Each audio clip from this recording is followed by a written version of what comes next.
Hey guys, this is Bethany, your Happy Home Solutions professional organizer, house cleaner, and DIYer. So I try to bring you some budget ideas for your house for organizing, and today it's a DIY faux shiplap wallpaper.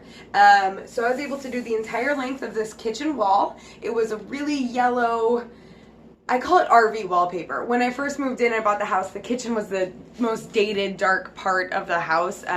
I'll be sharing tons of befores and afters of this house over the course of my channel, but I showed the kitchen to one of my coworkers, and it has this yellow vinyl board on it, and she said, "Oh yeah, we used to have that wallpaper in my RV."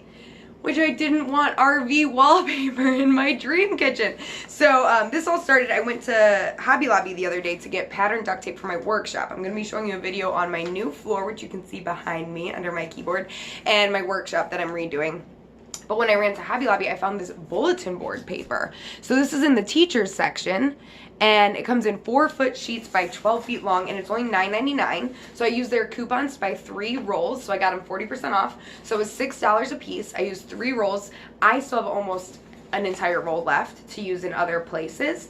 But we did have to open all 3. So I was able to do that for $18, and then I just had to buy this duct tape, double-sided duct tape at Lowe's.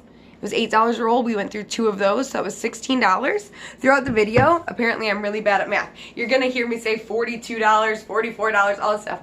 $34. This wall was $34. I finally thought it through, and so the entire wall was less than 40 bucks. And compared to, we found out that the vinyl was not just a wallpaper, it was actually a 1/4-inch hardboard. So if I had wanted to do that, I would have had to tear down my drop ceilings and rip the whole thing down, and we don't know what the drywall looks like underneath it.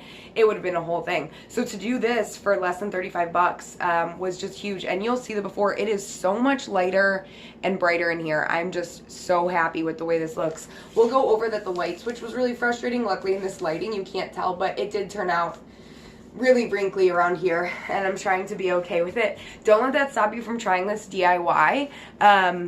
For the cost and the fact that it just took a few hours. The one thing I will say, you need 2 people. I did it when my brother was visiting because I knew handling a 4-foot sheet of paper 8 feet long by myself just wasn't gonna happen. If you're able, more power to you, lady, but I can't handle something that big. So yeah, 2 people makes a huge difference.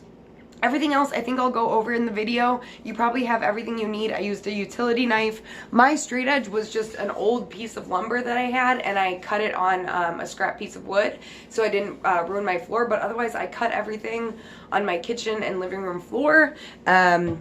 Measuring tape, a marking tool. You should probably have everything you need. So really the only thing I spent money on was getting this paper and getting this tape. The great thing about using this tape specifically is that when you peel off the blue, it is beige underneath. So with all the cracks and seams, even if the tape shows a little bit, it's not obvious at all. So if you're gonna do this exact DIY, make sure you buy this paper from Hobby Lobby. I'll show you the video, it's in the school section. And then this duct tape, which is available online for as little as $5. So you don't have to do Lowe's. But again, this is the brand, Sure Tape double-sided duct tape. And when you peel off the paper, it's a nice beige color, so it goes with this really well. So yeah, stick around. We're gonna go over everything you need to know to get this wall done, but this is one of my favorite DIYs I've done in the house so far. So thanks, guys. So this is a before shot of what was on the wall. So it's this kind of vinyl linoleum, and when we pulled it off, we saw that there was actually 1/4-inch hardboard behind it. So I thought it would just be a wallpaper we could peel off, but it would have been full. We'd have to take down the drop ceiling in this office just to get to it. So I did not like the look of this at all.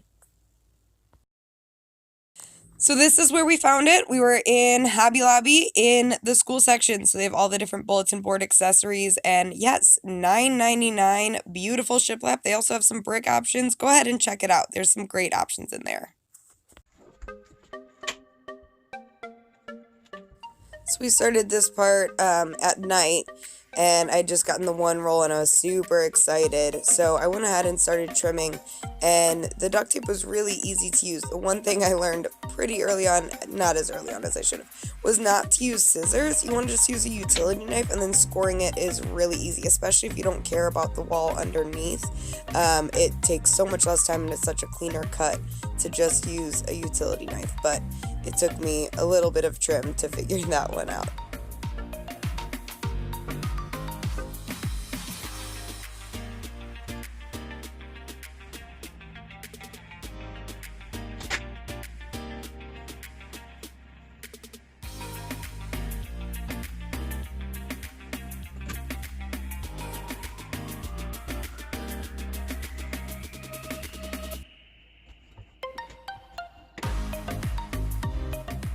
So I'm not sure if this is where I went wrong. You'll see later in the video that the paper really gets stuck on the right side, that light switch, and my brother thinks I did too much tape. Part of me feels like I didn't do enough tape. It's just really high traffic, so I wanted a lot of tape around the trim, but you can kind of decide for yourself if you think that's too much or too little, and maybe try to avoid the problems you see later on in the video.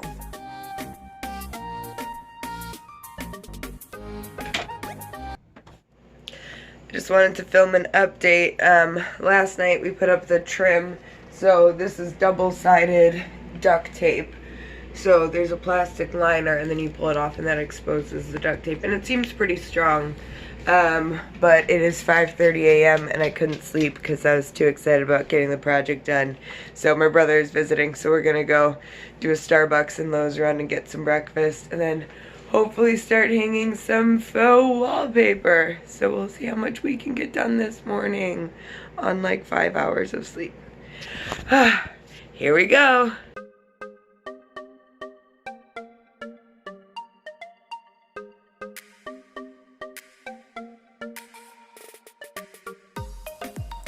So this is where a square really came in handy for us. I actually didn't own one this big when we started the project, so we did buy this at the hardware store.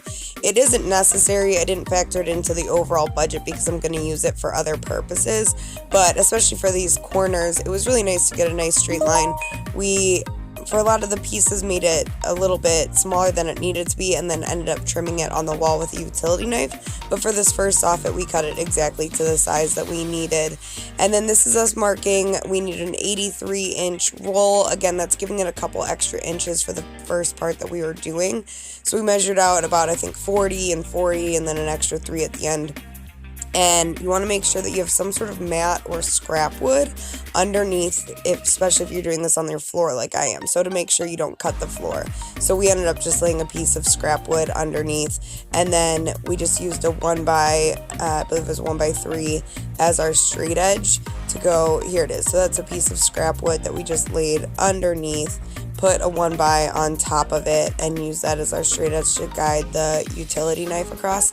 I definitely recommend a straight edge and a utility knife over doing scissors. It was just a really nice, smooth, straight line. This one wasn't perfect, but it definitely worked better than trying to cut along a line that you draw out with scissors.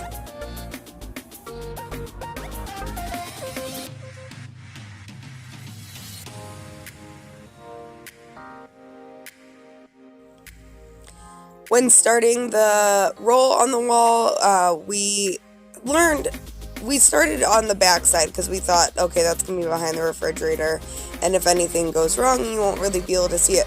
What we learned, you'll see that things go terribly wrong around the light switch on the left side. So overall, what we learned from the project was actually starting with the hardest part and then working towards the easy wall, because it's really at the end that things tend to wrinkle and get more difficult. So yeah, we started on the right side, moved to the left, but we kind of wish we had started right around the hard part with the light switch and then moved from there. So you might want to try it that way.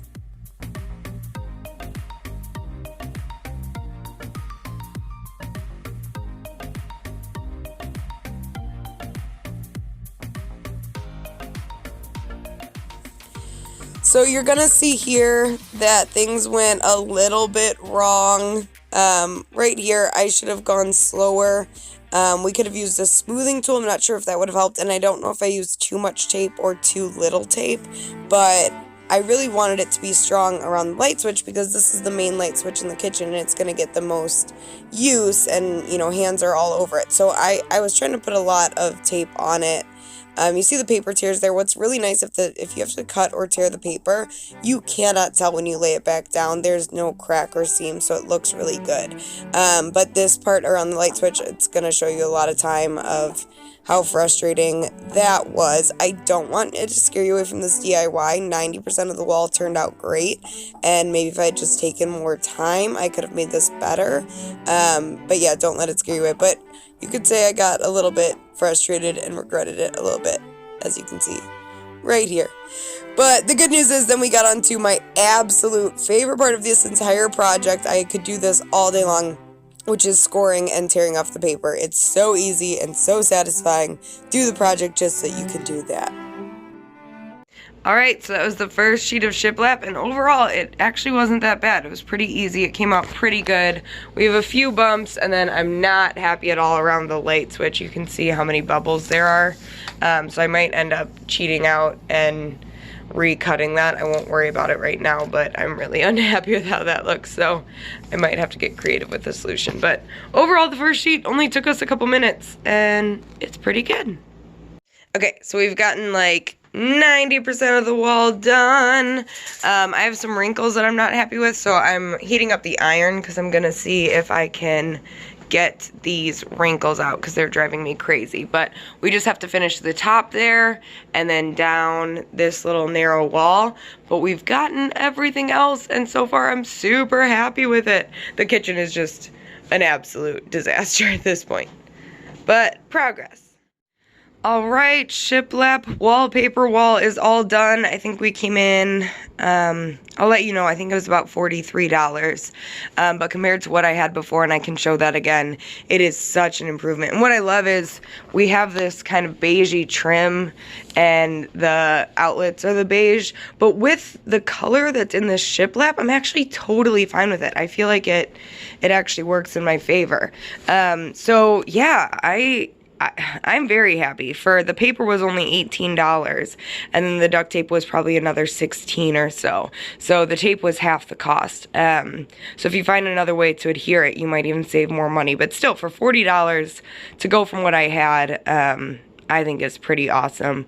And just a reminder, I have it up here.